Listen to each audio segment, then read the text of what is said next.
We're gonna have a really, really good time.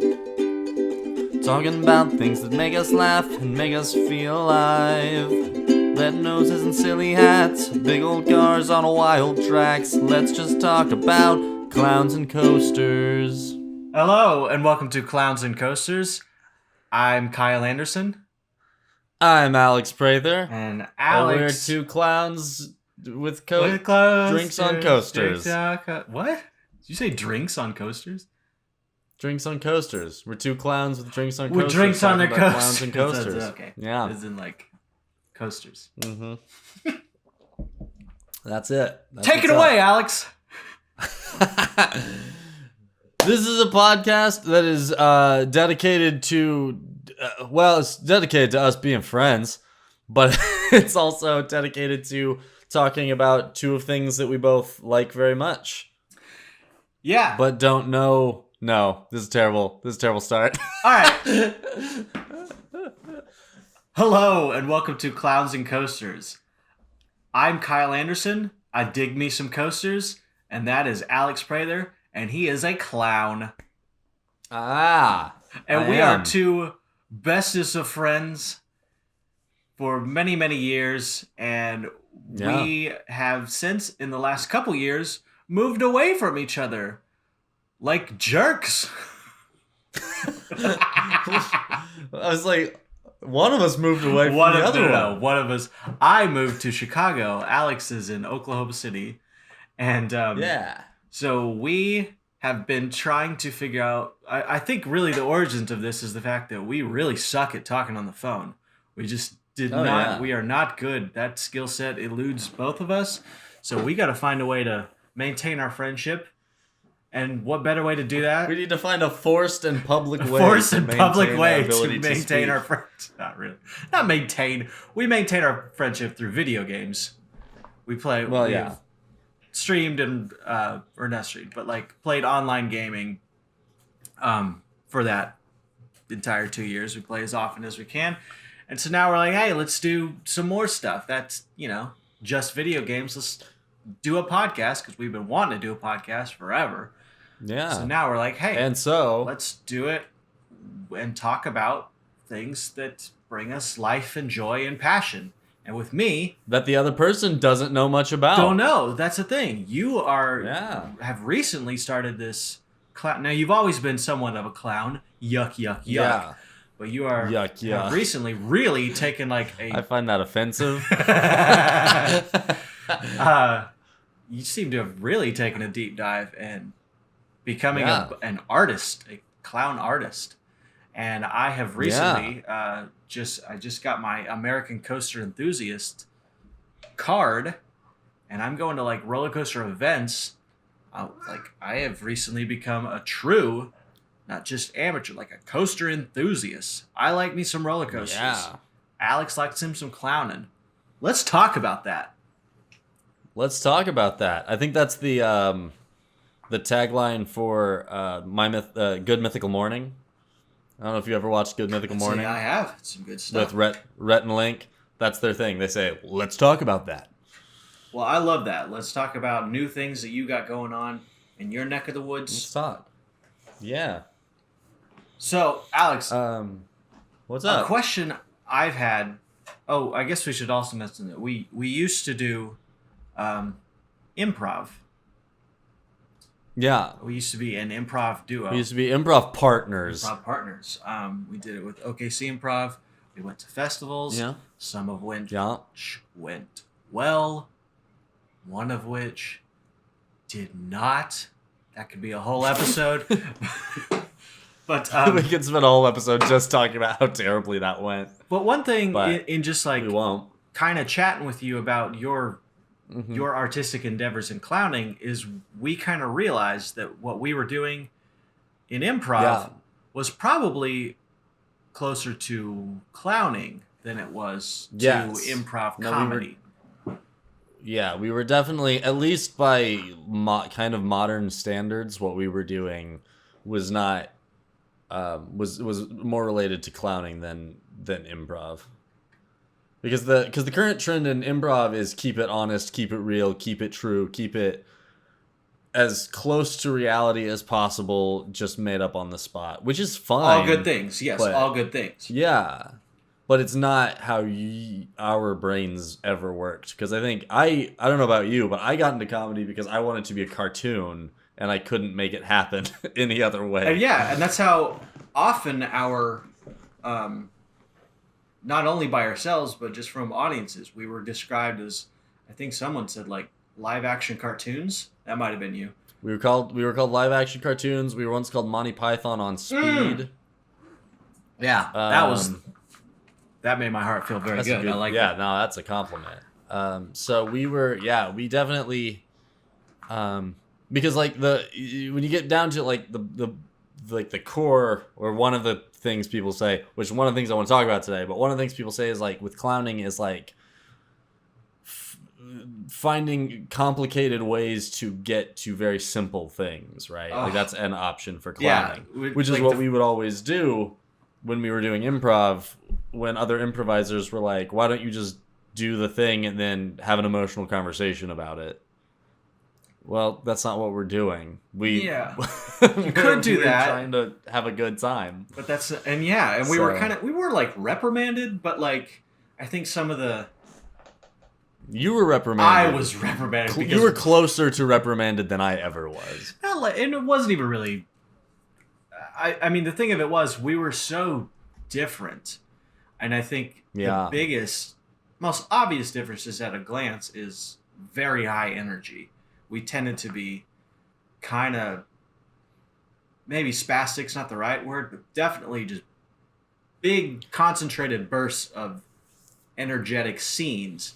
And once those scenes lost really any steam, we were done. We were very much like moving on, and we had different ways of transitioning because we were technically long form improv. We could do a whole long form, short form thing, but we were doing basically a series of scenes and very spastic, high energy, ridiculous concepts that we would bring up. Oh, yeah. And one aspect of improv that I think we maintained very, very well is yes and, to an extreme degree.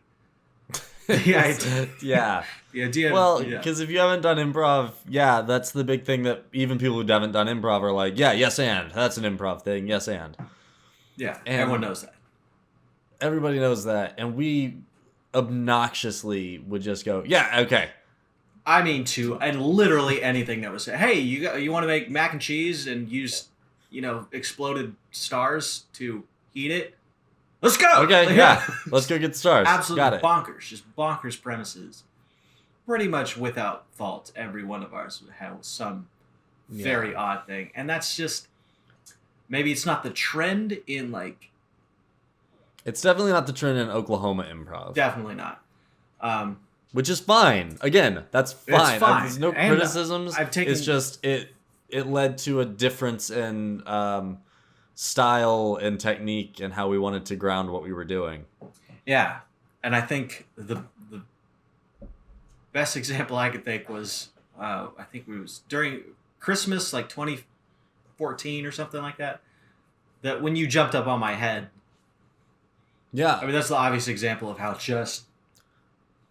Yeah, for that scene, for the record... For that scene, I think about a bit different one, but for that scene specifically, you had a badger on your head that was acting as your hair, but he was stressed out, and so I needed to massage his shoulders.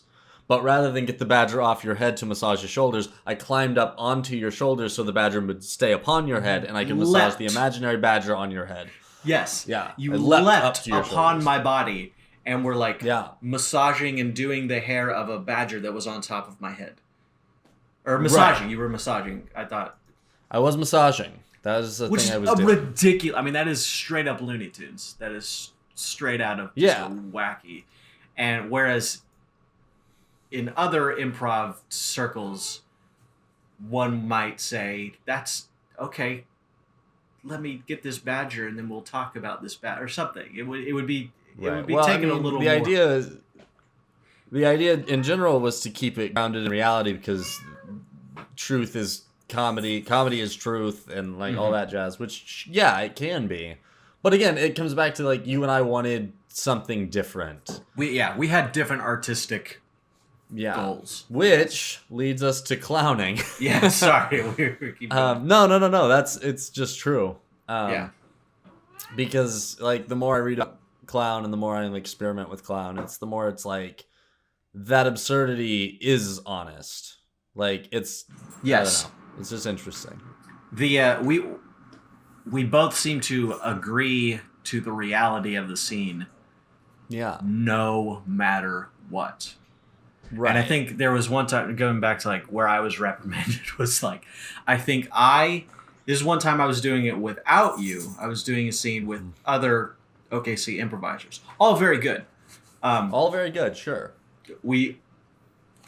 I don't have that level of trust with them, nor they to me, that I do with Alex. Alex, I believe you said, like, you made me cry describing how intimately honest our improv, I mean, really just nothing but trust. Nothing but absolute trust between us on stage. And I was trying to take the scene, like one time when you weren't even there. I think I took the scenes to such bizarre levels. I mean, I wanted everyone to like drink vials of dog urine to like grow dog seeds in their stomach or something. Sure. Bananas. I mean, absolute bonkers. And no one was comfortable going with me. Understandably so. I was wrong. I was like, I should have gone where they wanted to go. There's obviously some give and take, but yes. But if you can't be the only one that has to give and take, you know? Yeah. And no one gives and takes like Alex. And so that brings me to thinking, the way we were doing improv is probably closer to clowning. Yeah. Because it would also have to do with I mean, and that's the interesting thing. So, and one of the things I want to talk about today is like I wanted to kind of clarify kind of what why clown is so hard to define. Because like a lot of people have misconceptions about what clown is. And they're like, "Oh yeah, silly hats, coulrophobia is just a popular thing now." Oh yeah. Clown. The fear of clowns is a social currency. Yes, that's a perfect way to describe it. Yeah, it's a similar. I think of what'd you call it? Well, it's not clownophobia. Coulrophobia. Coulrophobia. Coulrophobia. Coulrophobia. Yeah. Is that a I mean, I'm not saying it right, but like that's the idea of it. I could spell it, but it seems to me like a similar phenomenon to like everybody hates Nickelback. Yeah. Not absolutely. necessarily because I mean, of course, to some extent, it has to be true that a lot of people probably do hate Nickelback. But I think there's kind of a social currency of like it's popular to hate Nickelback. Oh, absolutely. So I think that kind of took off, and maybe to a similar extent with clowns, I think. Oh, I would absolutely say that, like, and I mean, so part of the blame lies on like Stephen King's It, right? Pennywise is terrifying. And I had a student. I was teaching a student, and I was talking about clowning, and she was like, "Oh, I hate clowns. They're terrifying." And I was like, "Why?" And she was like, "Well," because she didn't want to offend me, which was very sweet. But she was like, "Well, I guess it's not all clowns. It's Pennywise." And in my head, I go, "Well, yeah, Pennywise is designed to be terrifying. It's a disastrously evil thing. Disastrously evil thing." But like, but Stephen King also wrote Cujo, and no one really cares about Saint Bernards. You know what I mean? Very good point. But something about clowns, because there's an innocence lost with clowns, because clowns are supposed to be these beautifully innocent things that just experience the world from moment to moment, and like to watch those fall into evil is extra unsettling. It's like why children are terrifying, like why The Omen is so awful.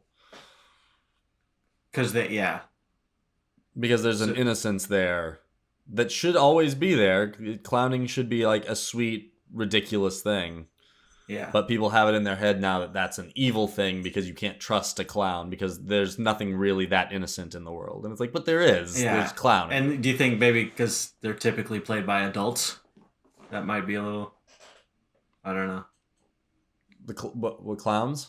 Like an innocent adult is just off-putting, I guess. I don't know. I definitely think there's, and I mean, this is all relatively unstudied on my part, okay. So... But I would argue that, yeah, I mean, we find it difficult to believe that someone could be as innocent as a clown claims to be. You know what I'm saying? So there's something that we distrust because we're also so used to like, the most evil world. Well, yeah, I mean, it's where that's an unfortunate. I've studied a lot of media. Mm-hmm. And I had a professor at the University of Central Oklahoma who called basically just news environment, just getting news media. He was speaking at that point of television mostly, but he referred to it as mean world syndrome. Mm-hmm. And it is just the belief that the world is way less safe and way more violent than it actually is because the news is filled with nothing but bad news. Right. And so it's just the rare occurrence, but you have to it's hard for human brains to really take that in stride and say we're just seeing bad news. Sure. And that's it. Like there's especially local news is only about a good hour of the bad stuff that happened that day. Right. So when you really kind of measure that against the entire world or their entire coverage area, yeah, it can't possibly, it gets diluted crazily. So there's, the world is not as bad. And I think that's what you're trying to absolutely encapsulate. Well, okay. So okay, to get a little more meta again, what we want to do with this podcast is like every podcast or every recording session, we're gonna bring something different to the table to show to all of you, but mostly to our co-host that they've never seen and that we can kind of talk about, right? So my thing for today is a book that I read. I'm going to reread so that I can talk about more specifics directly from it over time.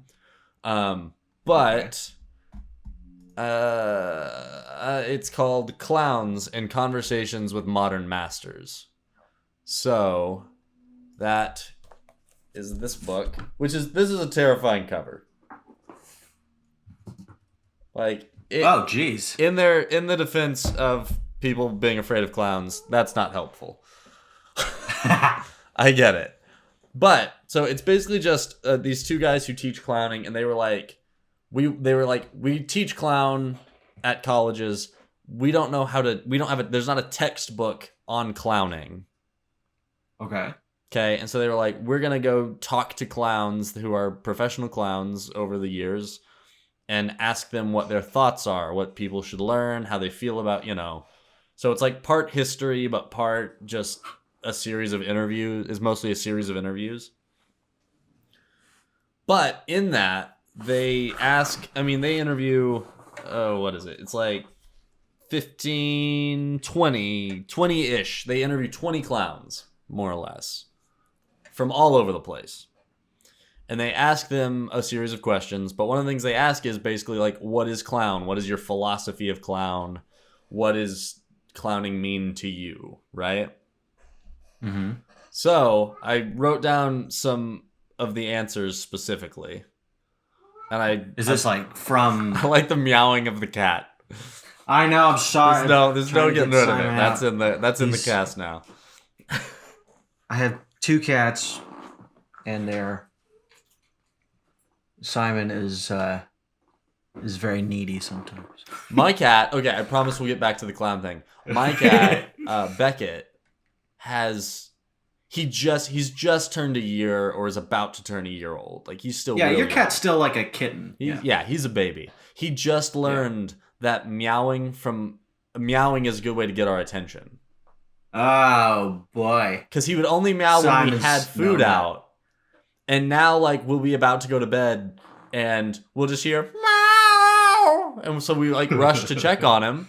And then when we go in there, he's just like meow, meow, meow, meow, meow, meow. And it's like what? No. Watching you becoming a cat dad has been very delightful for me. It's been a trip. It's also been a trip for Ashley, my wife.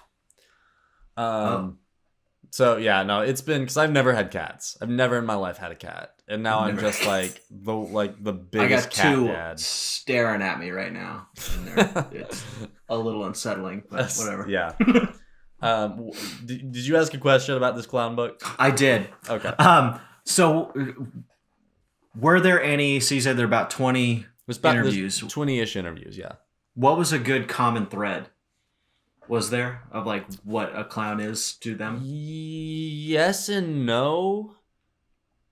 There were a lot of commonalities, yes, but no. I don't think any of them had the same answer. Oh, that's great. Which is amazing, right? Yeah.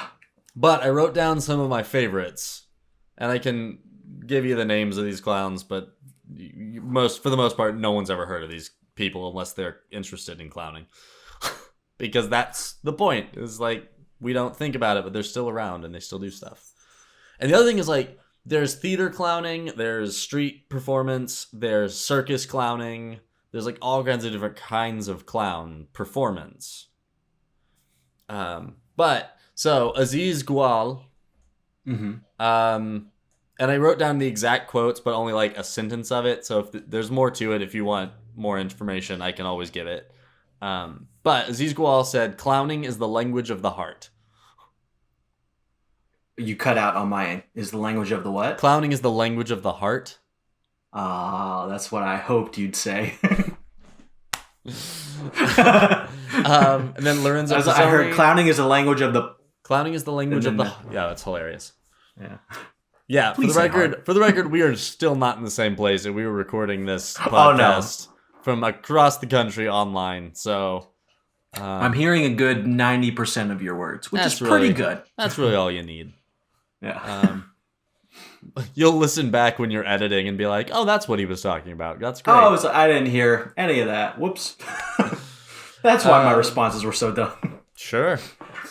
Lorenzo Pizzoni said, "Clowns remind people of their humanity." Okay. Renee Bazinet said, "A clown is someone who has kept alive their inner child." Their inner what? Their inner child. Aw, that's what I'd hoped you'd say.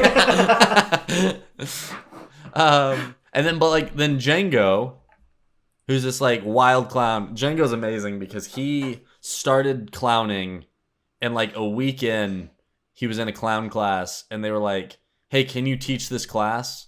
Because he had told them that he had been doing it for years, and so then he was like, "Yeah, I could do that." Wait, he lied? So he, like, after clowning for a week, started teaching a clown class.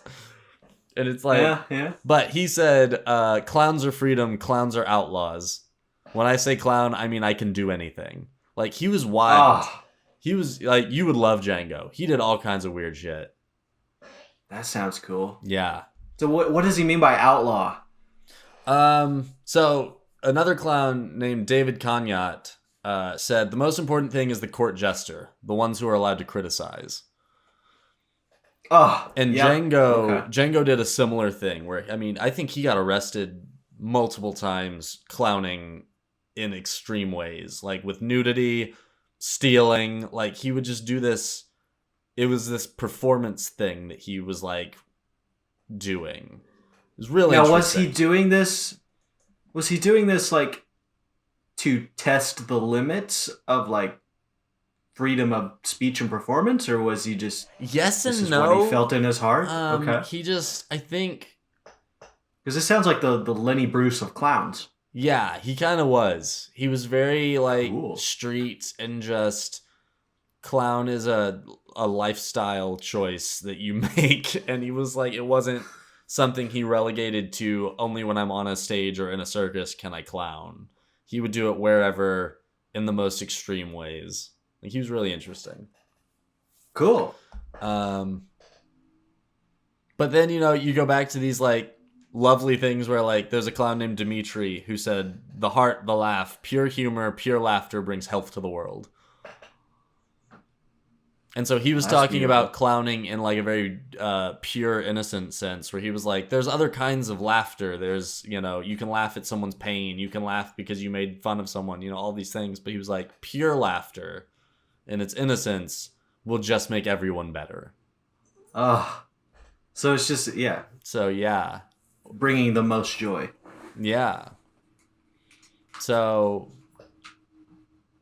And then Jeff Hoyle was another one on the Django side where he said there's two meanings to clown, the limited meaning of circus clown, and then the other side, which is the philosophical, this is a direct quote, the philosophical idea, which is the subversive presence and a structure which has to be broken with anarchy.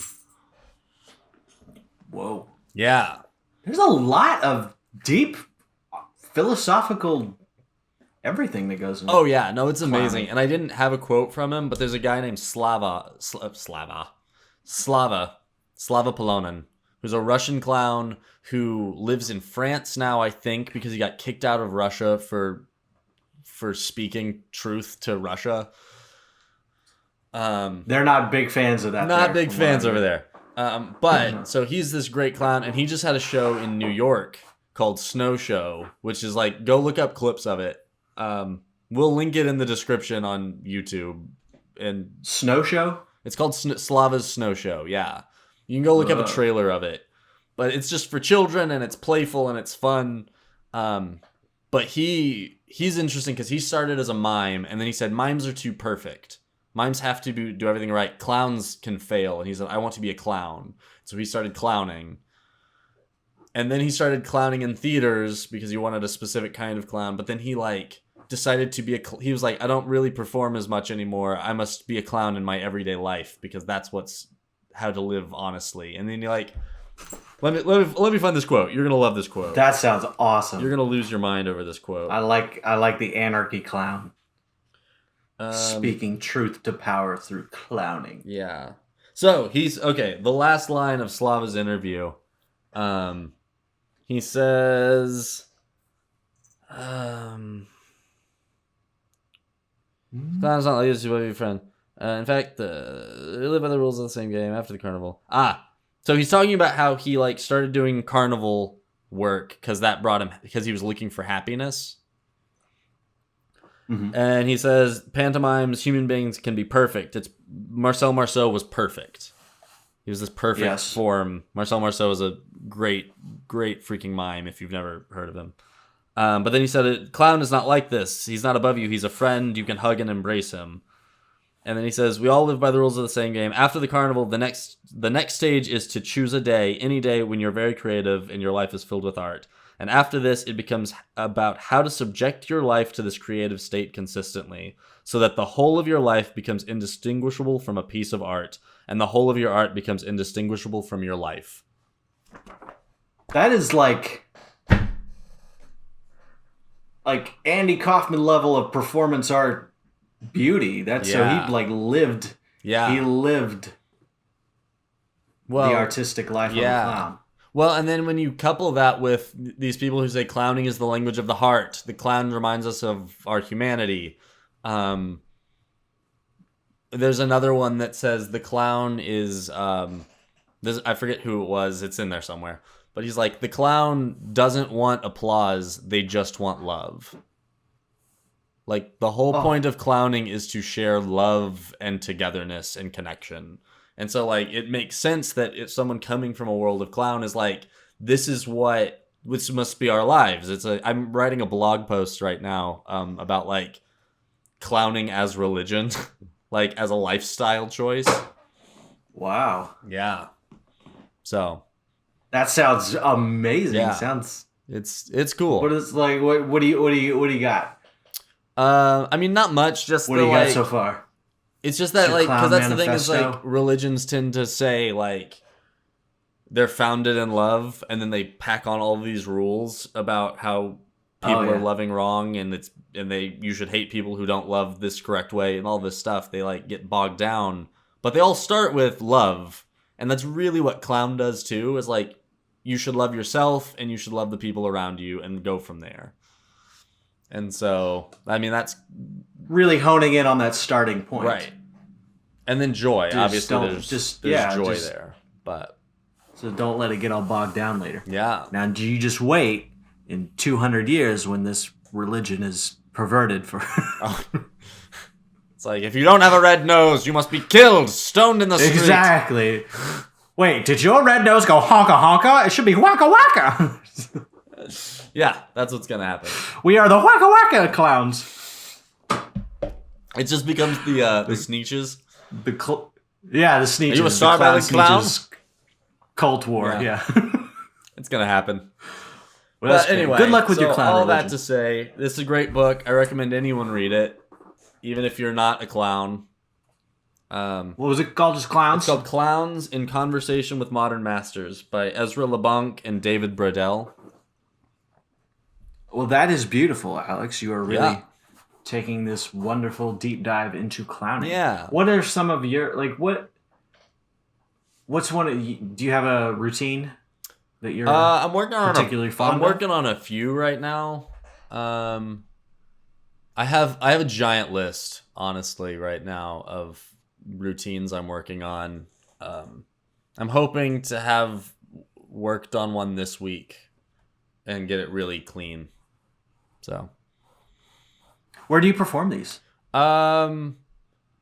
Wherever. I mean, I'm gonna do some street performing to try and raise money for homelessness. And then I'm gonna start trying to perform these specific shows. I'm working on like 2 different shows to take to schools for the end of the school year, and then libraries over the summer. Yeah. So. Wow. That's awesome. Oh yeah, the OKC library scene. They're always looking. I know. In the summer for performance. Yeah. Well, that'd be great. So it's gonna be cool. It's gonna be a good time. Want to talk about roller coasters? Talk about roller coasters. Tell me about what's up with that? No, and I say this. I'm coming in with like no knowledge. I've ridden on 2 roller coasters in my life. I don't remember which ones they were. They both made me dizzy. You don't like them. I've noticed. I don't love them, but I love knowing about things that I don't understand or can't connect with. So that's one of the reasons I'm like excited to hear about like all of the details, because they've made me so sick. I've never learned anything about them. Well, I put the Wikipedia URL in the Clowns and Coasters shared doc. Okay. If you wanted to bring that up, but there is. I think I chose this one roller coaster I want to talk about. So just quick background: I have been just freaking obsessed with roller coasters since I was I must have been about 5 years old. I went to Six Flags Over Texas in Arlington with my parents. We rode Shockwave, and I think at the time they were building Mr. Freeze. This awesome launch roller coaster is still there. And I remember looking at that from the tower, the observation tower, looking down at the construction, and how gigantic this ride, Mr. Freeze, has this huge vertical spike. Yeah, that's the one I'm about to talk about. X, it's on screen. I'll get to that in a second, but I'm just kind of going over my credentials here, because that's a big thing in the coaster community. How many credits you got? And how do you? I think I'm. Sorry, I don't mean to interrupt. How do you? No, go ahead. Get credit? Like what? Just go on the coaster, or do you have to have like? Yes. You have to. Oh, you have to like. These are the coasters I've been on. Yeah, it's an honor system thing, and among like the enthusiast community, apparently that's kind of social currency. I don't particularly take much stock in that, because although I have been fortunate to go on quite a bit, I mean you can be interested in something and not have the funds to get you to all the best roller coasters in the world. So Exactly. I Yeah. get okay. So I think my credit. I think I recently figured this out. I'm over 100, but probably less than 110. So I'm probably What's 105, good? 100. I think I landed on What's good? what? Like what's like I think some of the like popular, really popular YouTube enthusiasts are like knocking around okay. 500 So you're somewhere kind of around. just So starting your journey in this too. kind of just starting, Yeah. yeah. And I'm gonna get some new credits, but I don't know if I want to even think a whole lot about credits because I don't know. Some people take it very very Sure. seriously, some people don't, and that's kind of what I like about what I've found of the online coaster community is very supportive. Very much like you don't like this ride, well I do. Here's why. Oh, you do. That's why. That's That's great. amazing. Just very supportive. Like enjoy your silly chunks of steel and wood That the way you that's do. amazing. That's something I It love is. about I love clowning it. too. Like pretty much every clown is very specifically like whatever your clown is, there's room for us all because we're all different clowns. So it's a very supportive. Again, coming from, I mean, we met doing musical theater, which is you have to fit a Yeah, we mold. did. Oh You yeah, have to fit the are yeah. you You you're need to either be a lead role typecast. a character actor. And if you're a character actor, what kind of Yeah. character actor? Are you the skinny one, the fat one, the Uh-huh. smart one, the dumb one? Like there's so many like labels to just keep you from just going, "Hey, we'll all just do our thing. You like that, I'll do this." Yeah. Yeah. Well, try our best. We'll Yeah. all try And our of course, best. end of the day, if you have a good cast, it does come down to everyone's trying Yeah, their best. And absolutely. we've been in some Yeah, good casts, so which is that's fine. nice. Not to. But today I would like to talk about a very interesting roller coaster story in like so many ways, but it all kind of comes down to this one roller coaster. Hi Simon, boy Simon is just all That's about a the pet. cute cat. Um, All right, keep going. this is X. Now it's called X2. Literally just the letter X.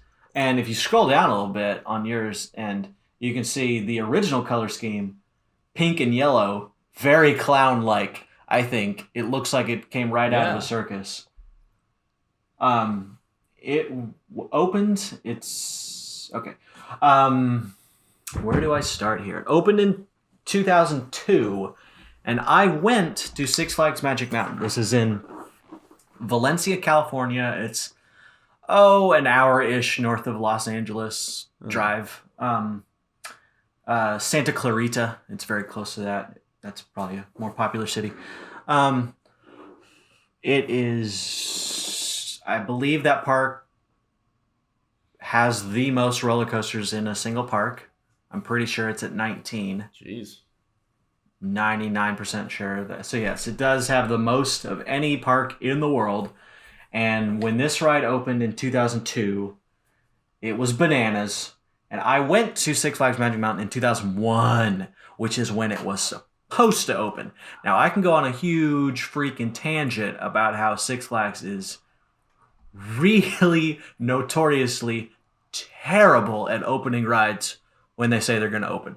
This was no exception. Going back to Mr. Freeze, that opened a year later as well. But this roller coaster was the last hurrah of a roller coaster manufacturer called Aerodynamics. Now, Aerodynamics is a very famous, there's like a whole document, there's probably multiple documentaries of how important this roller coaster company was to the industry as a whole. They produced the very first tubular steel track roller coaster, which is still in operation at Disneyland in California. The Matterhorn was essentially the world's first steel roller coaster. And they, which obviously has huge implications. Even if you don't know anything about roller coasters, you're probably pretty aware that there are wooden roller coasters and there are steel roller coasters. And they're pretty much the grandfather of all steel roller coasters. Mm-hmm. So the whole industry owes a huge debt of gratitude to this country, to this company. And unfortunately for this company, they were some of this I might be pulling out of my butt, but it seems I think they were a little late to the game as far as designing roller coasters with computers involved, which was to their credit and ultimately to their detriment. Because on the one hand, you did have roller coasters like Magnum XL 200 at Cedar Point in Sandusky, Ohio, a very famous. Alex, you've been there. Yes.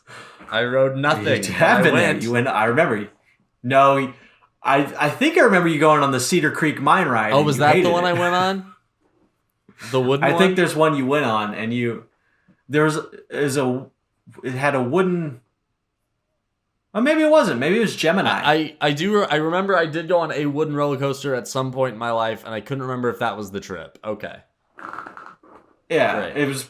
I think it was. It's been a while. It's been at you. least. It's a good 8 years or so. I think it was a Cedar Creek mine ride, which was aerodynamics. I have something to add. It was probably. You have something to add.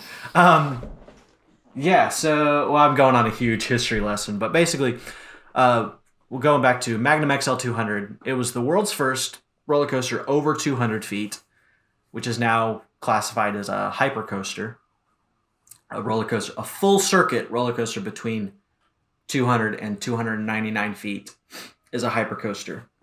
And they were the first, and that was kind of it was built in it was on my birthday, literally the day I was born. This ride opened. I'm pretty sure that's true. Now I'm going to look up. Hold on. I'm going to fact check because I know it was open on my birthday. Filler space while calorie searches. Filler space while calorie searches. Filler space. Gonna edit this later. Oh, that's right. You can just edit this out. That works. I can just cut this and on. Yeah. That works. Opening date. May 6th. That's the day before my birthday. So I was off by...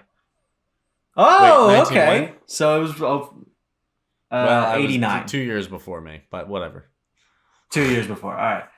It was a couple months after I was born. So that's cool. So it is just celebrated its 30th season. Anyway, back on track.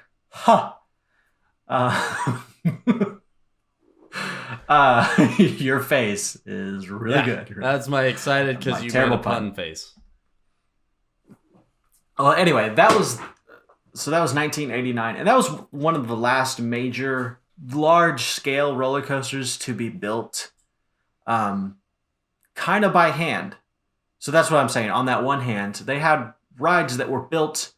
I mean, literally, the designers who did this, Ron Toomer, he's a famous one. He would take just little bitty metal pipes that he had, paper clips, and would just bend them, and that's kind of how he got inspiration. He would just bend little metal pipes and roller coaster designers did this back in the day. They would just kind of eyeball it, and there of course there had to have been a lot of math involved, sure, obviously, but it was on grid paper, and it was not a extremely precise process that it is now, where you can literally, I have a game that I got for $30, No Limits Roller Coaster Simulator, and it can automatically just smooth out and make sure that all the positive G's are in the right spot, all the lateral G's are very precisely measured, and you can do it all on a computer, and it's seamless and gorgeous and beautiful.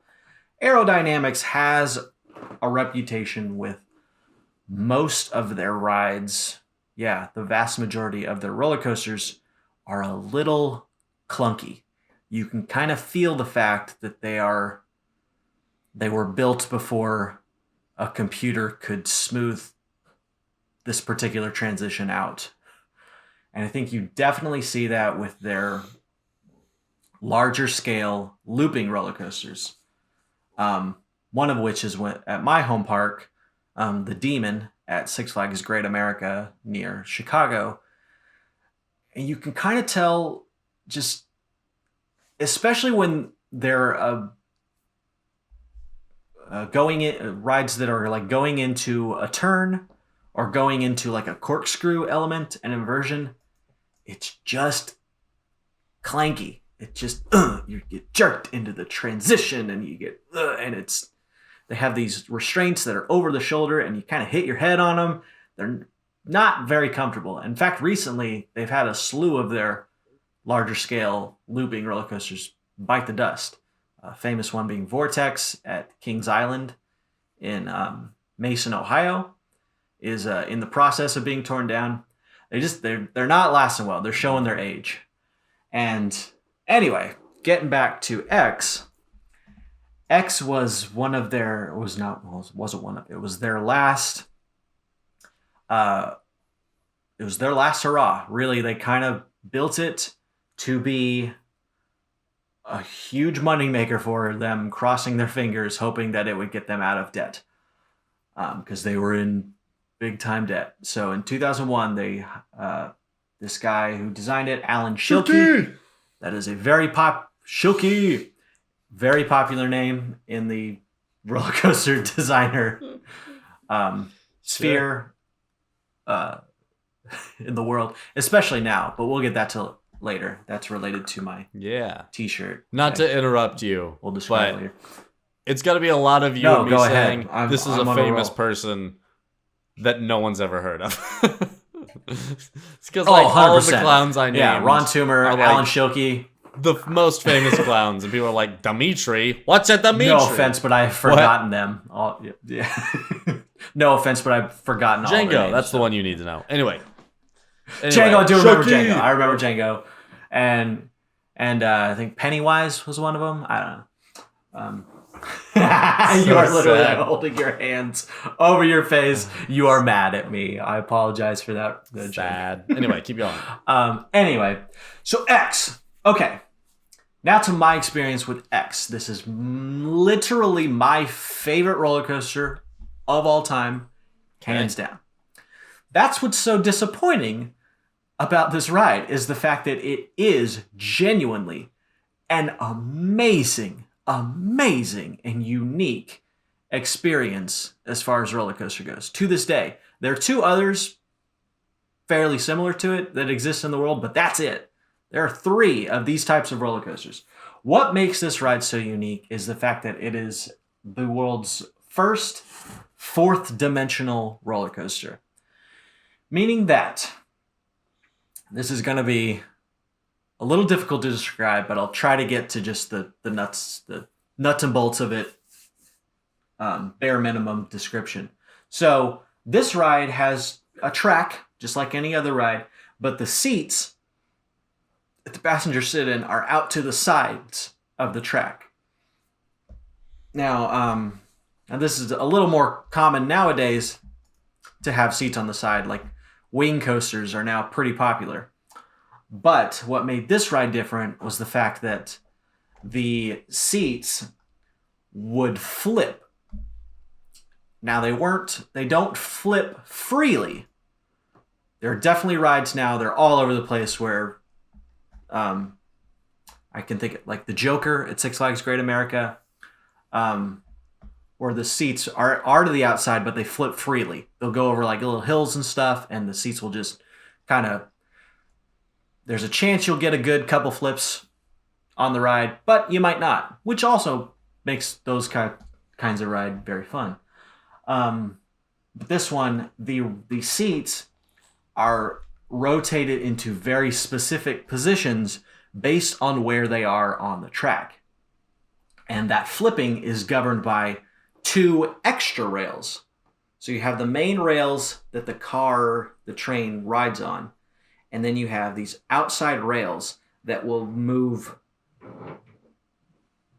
that will, hard to describe again, but they will move further away and closer to the main rails based on where they are on the track. So as the track goes forward, those rails might move slope away, go down and away from those main rails a little bit. Boy, this is hard to describe. You're doing a great job. As they do that, it will turn a gear. You're rocking it. I'm trying.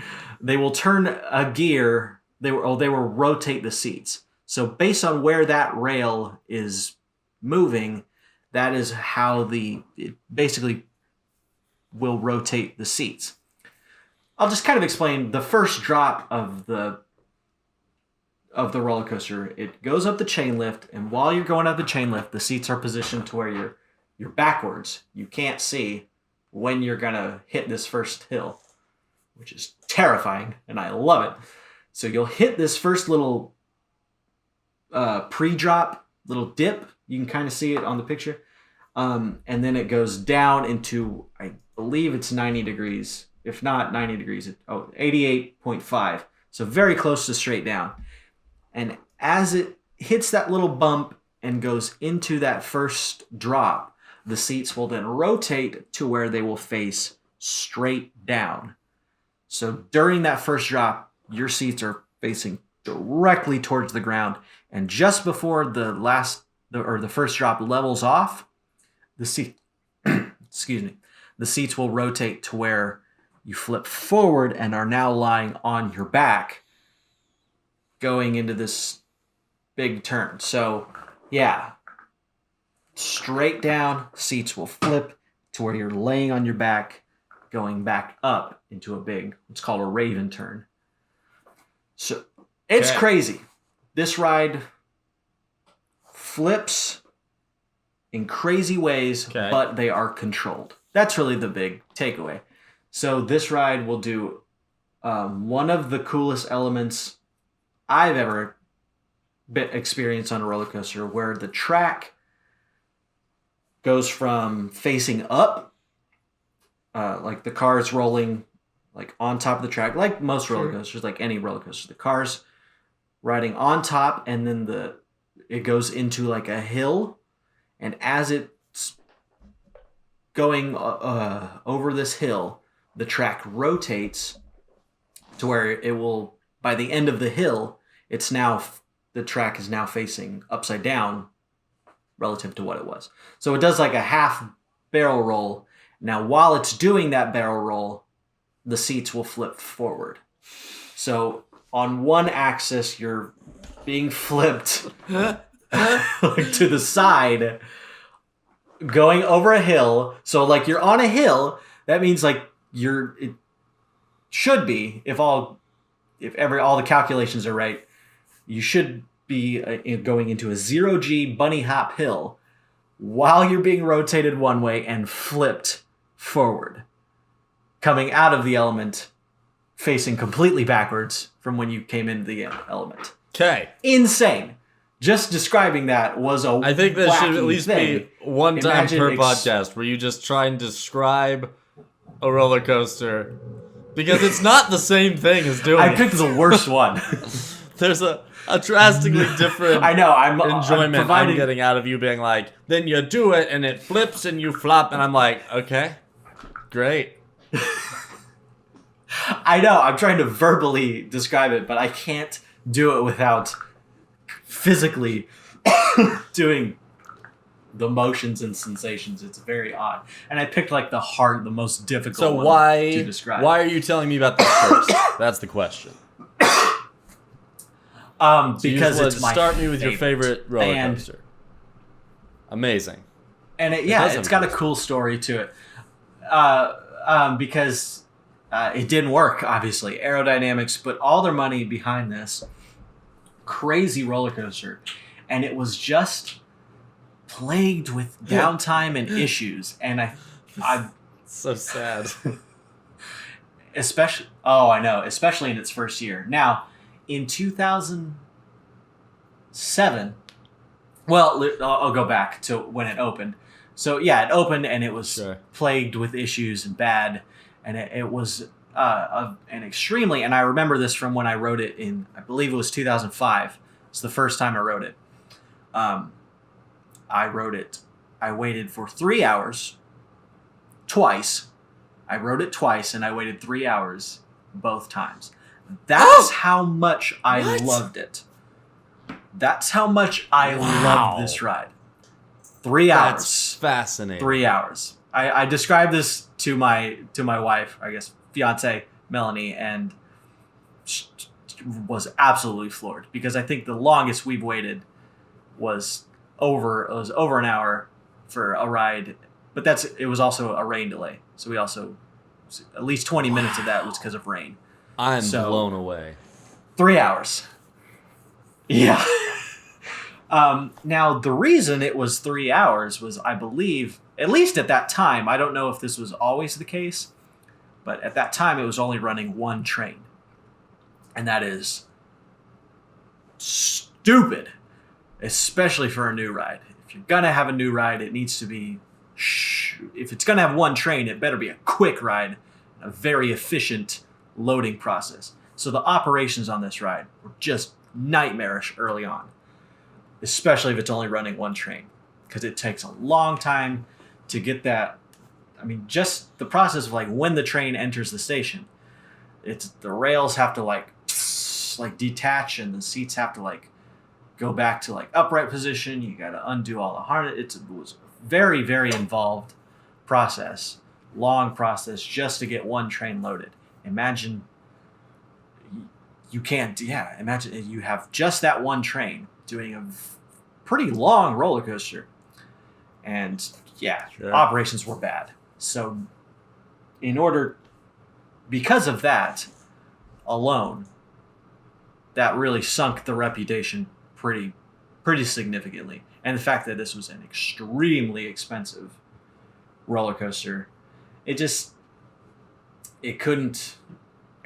couldn't recover from that poor reputation. And as a result of this reputation, in 2007, the ride was closed for a major overhaul. They got new trains. I think these new trains are shorter. I think. If not shorter, they're definitely much lighter. Because that was another issue, is that even though the ride itself, and I will say this absolutely wholeheartedly, if I was judging this ride based just on the ride experience, absolutely nothing like it. And I think most enthusiasts would agree that even early on, throughout this entire ride's life cycle, this is an amazing roller coaster that if you're an enthusiast, you've got to get on. It's so freaking cool and unique and different. But you were waiting 3 hours. So anyway, in 2008, they opened a pretty big overhaul. They painted it. They added like speakers on the trains to where it like played music based on where you are on the track. It like went with the ride. And they added like flamethrowers and junk and just spiffed it up a lot. And it's much more efficient now and much more reliable of a ride. And now it's called X2.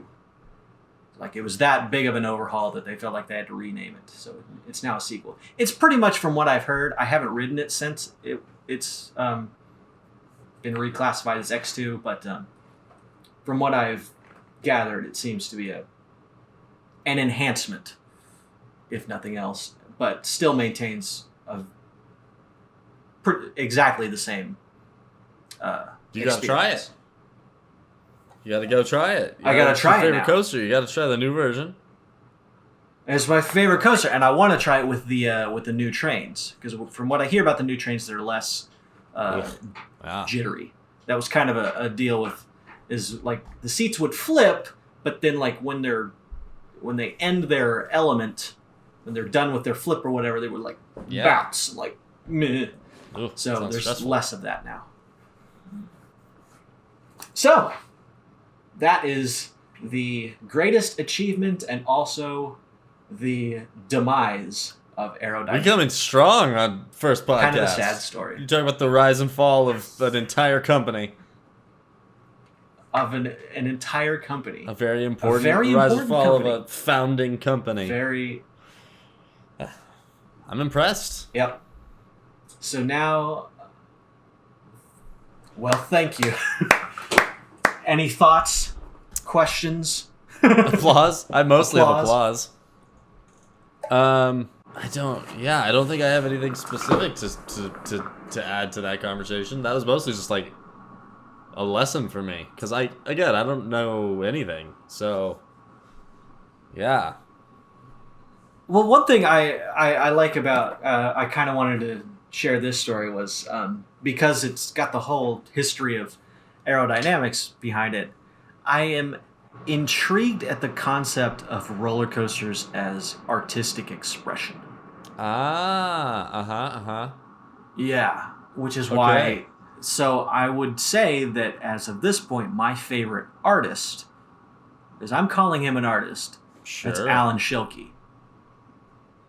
Because that is, Alan Schilke designed this ride, and he has since gone on to do amazing things. Right. Well, that leads to that's an interesting thing because you could argue the same kind of thing about some of the clown stuff that I'm interested in. Is what constitutes art in a lot of the cases, because again, with Slava. Because you can go find videos of him. I forget what he calls it, but his home is basically like a circus. It's full of color and weird things that he's just put in trees. And it's this lifestyle choice. And it's is that artistic expression to just exist in that way? Or is someone's math around the X2? Yeah. How is that art? But it's not art. I don't know it's what else. Not, yeah, because it's it not is. Just I mean, engineering. It's not just engineering because I would. Well, yeah, a human, and of course I'm. We say Alan Schilke, but it's a huge team of. Right. Yeah, he designed it, but it took so many people to actually make the thing. He gets the credit, so yeah. Yeah. But yeah, it is a. Because it is. I mean, it's an experience. It's a building of tension. It's a whole play. And a lot of rides definitely have a 3-act structure.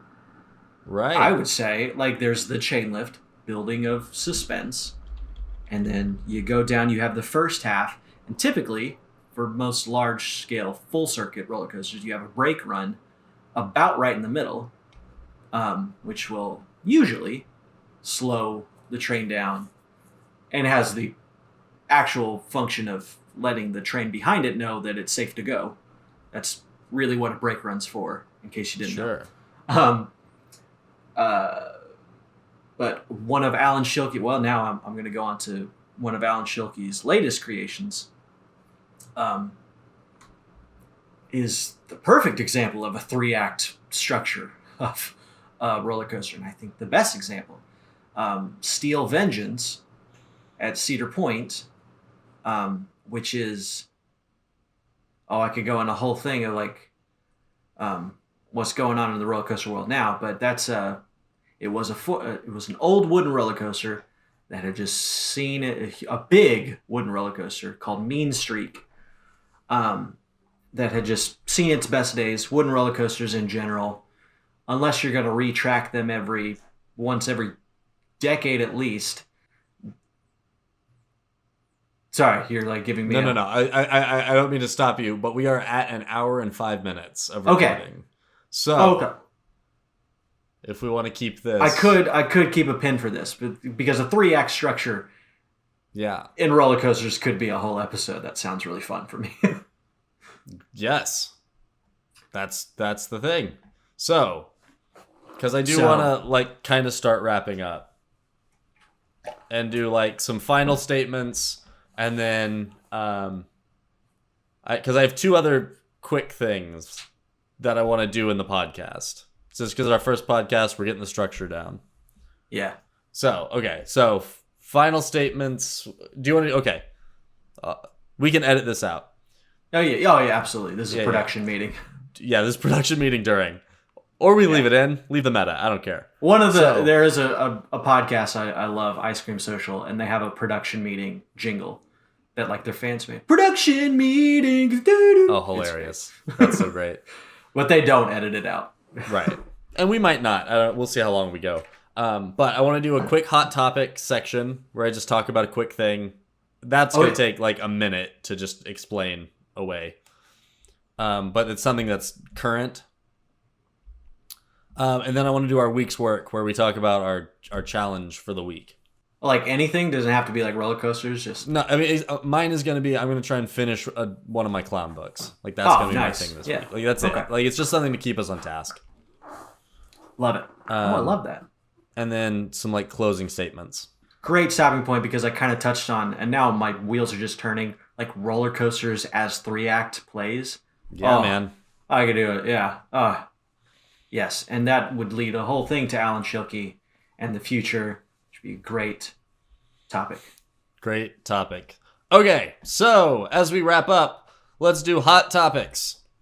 So these are just our current events kind of section. I wanted to show a quick thing. So recently there was the Grimaldi service, which is a memorial service for Joseph Grimaldi. I'm gonna give one of these. Whoops, those are notes. Oh, those are notes. Whoops. My computer's going slow. Okay, so Joseph Grimaldi, who's like just a famous, he basically expanded the role of the clown in England. He's a big deal. Like, Yeah. anyway, so they have a memorial service every year for him where it's basically like a church service, but everyone attends in full clown garb. No. Yeah. Oh, that's beautiful. So, like, this is a guy with his kids on a unicycle. They're all clowns. These two. And they just go and they attend this, like, celebration of this famous 18th century clown's life. Where is it? It's in England at, I forget what the church is. It's at a specific church. You have to go someday. Oh, 100%. And for those of you listening to this, like, this is the guy giving the service. He's got a puppet. For those of you listening to this on, like, Spotify or iTunes, there's a YouTube page. You can go look at all these pictures. But, yeah. Anyway, that happened. Puppet? Oh, my God. It's, like, the first Sunday in February, so it literally, like, just happened, like, a week or so ago. And that just fills me with joy. So... Well, that's great. Yeah, so that's my beautiful. That's my hot topic. Last week there was a beautiful clown service. Well, my hot topic, I guess, something I'm excited about, kind of along those lines, like an event. Sure. I just last week bought tickets for my first coaster enthusiast event. What? And it's called Melanie and I, my future wife, my fiance, we're going to be going. It's in late May, I think 29th. It's at Holiday World in Santa Claus, Indiana. And they have a small collection, but a great collection of mostly amazing wooden roller coasters. And they have this, what's so freaking cool about this event is, first of all, you have to, like, have credentials. Like, you got to be, like, ACE, American Coaster Enthusiast.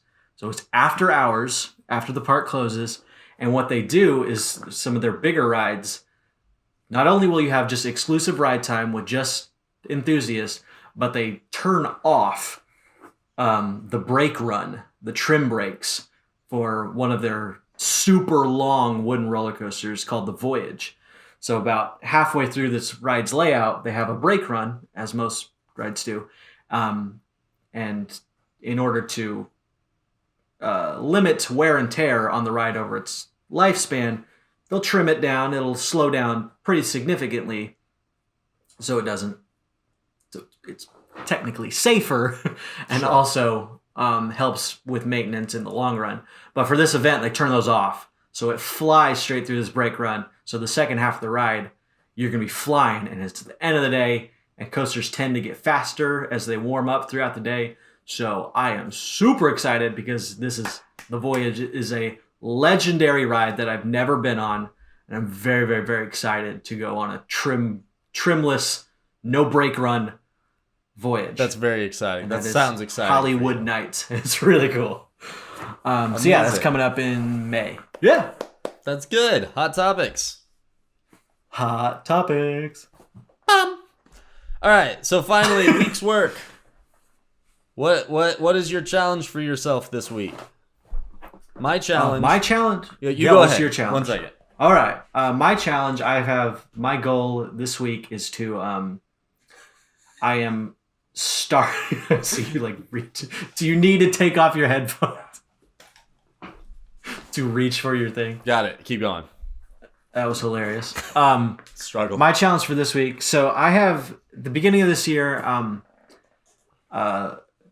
My goal is to. I set a new challenge for myself. I'm starting a videography business. I'm still very much laying the groundwork for that. I want to do videography, and one of the things I really want to do is real estate videography, mostly because it pays super well if you can get in. But I got a drone, awesome drone, and my goal for this week is by Wednesday I want to be confident enough to set a date to take my Part 107 license exam. Ooh, and that is 7. Part 107 drone license. It's basically so you can legally get paid to shoot drone video. So I've shot some just on my own. Sure. Practicing, but I can't legally get paid for that. So by Wednesday, I will set a date to take the drone license. Amazing. That's my goal for this week. Amazing. Good for you. My challenge, what you got going? My challenge for the week is to read this book, is to finish it. Clown Training, a practical guide. I'm more than halfway through. I want to try and get all the way through this week. And the first half is like how to educate yourself on clowning, and then the second half is how to create a show. So it's gonna be good for me. But I got to get through it, and then hopefully I'll be able to share something from that. Maybe next week, but we'll see. We'll see what happens. What's your clown name? Right now we'll see. But right now I'm calling myself Sonder the Clown. Okay. Oh, that might change. It might change. That name, we'll have to see cool. what the character kind of does, but that's him right now. So, closing thoughts for our first podcast. It went pretty well. I think I thought I meant like any final things about what we talked about today, not just the whole thing. But that's great. It did. I feel pretty confident. We were a little like when we started, like, oh god, we're going. What do we? And then we get into like that performance mode, and then yeah, we clip along. We fell into a more conversational group. Yeah, I don't know. Maybe fans will disagree. Yeah, we'll get there if we have any. Yeah, we're gonna get there. We'll find our groove. So, but yeah, we're gonna talk a lot about the nitty gritty details of roller coasters, and clowns. I don't think there's a podcast talking about the nitty gritty of either of those things. So, either of those things, and also both together? Nope. Oh, absolutely not. We're both the together. only one. So, all right, which I love. Fantastic. We'll do this again next week, and awesome. Thank you so much for listening to Clowns and Coasters. Play the theme song again. We're gonna have a really, really good time, talking about things that make us laugh and make us feel alive. Red noses and silly hats, big old cars on wild tracks. Let's just talk about clowns and coasters.